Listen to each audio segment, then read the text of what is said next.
What is the path? So the path is, as we just did in our previous question, the path is a path to finishing this practice. And what that means is your suffering, your problems, your anxiety, your stress, your lack of purpose, your search for meaning, all these sort of things are reconciled. They're no longer issues once you've finished. So the path is to get there, but there's a very specific step-by-step path to do it. And we can look at it in terms of the evolutionary path of how we got here as people. And in fact, the path to finishing is the exact opposite of that. So if we look at our evolutionary path, we go 14 billion-ish years ago. There was some period before there was any of this universe. We don't know much about that, if anything. And then there was a big bang, right? And we know a bit about that. And after this bang happened, suddenly there was stuff. There was a universe and there was stuff, and it was flying around, and it was immediately changing. The nature of stuff kept getting more and more complex. Many billions of years later, some of that stuff became alive. Talk about getting more complex. And in these early stages, there's a lot of mystery still. The science doesn't know exactly why the stuff got created, and is not exactly sure how life happened. So some of that stuff became alive. So we have three steps at this point. We have the empty, pre-Big Bang. We have the stuff in the bang, and then we have life. And so we'll talk about the cell as a basic unit of life.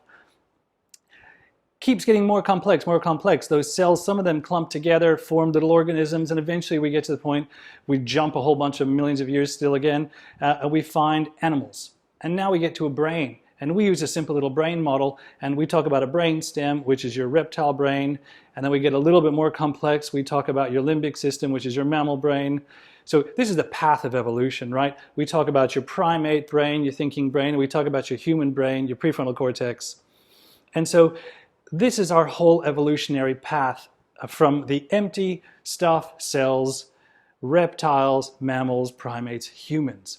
We are all of these layers simultaneously.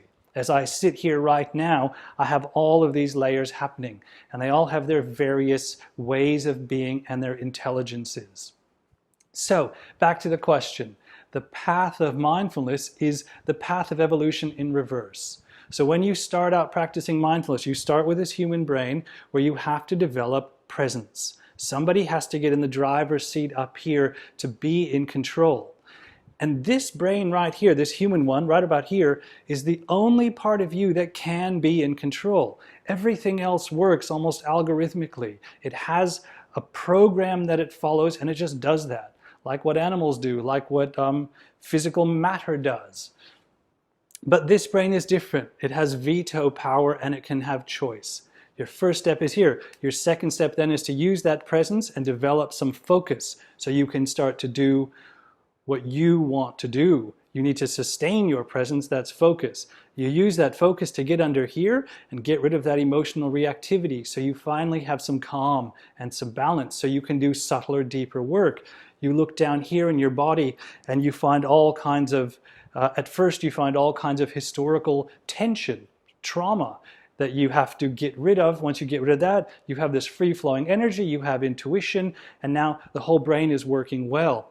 You go even deeper when you get here. At first the body looks quite stable, and then it becomes quite volatile. Once you get really, really focused on it, you realize there's a lot going on. And you break that body down. Now you're out of the brain, you're in the broader mind, and you realize you're a collection of cells going further, further down the path, always getting subtler and subtler.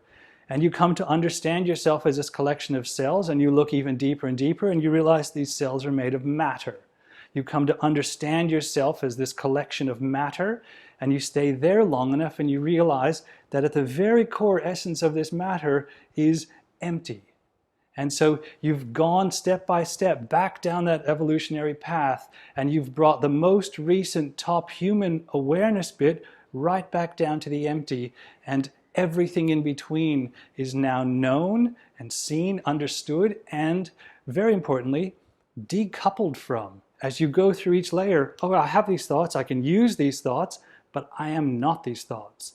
and so forth on down. You decouple from all of it, and you find yourself at the end of this resting in the empty, not even here, it's even deeper than here, the empty and the awareness.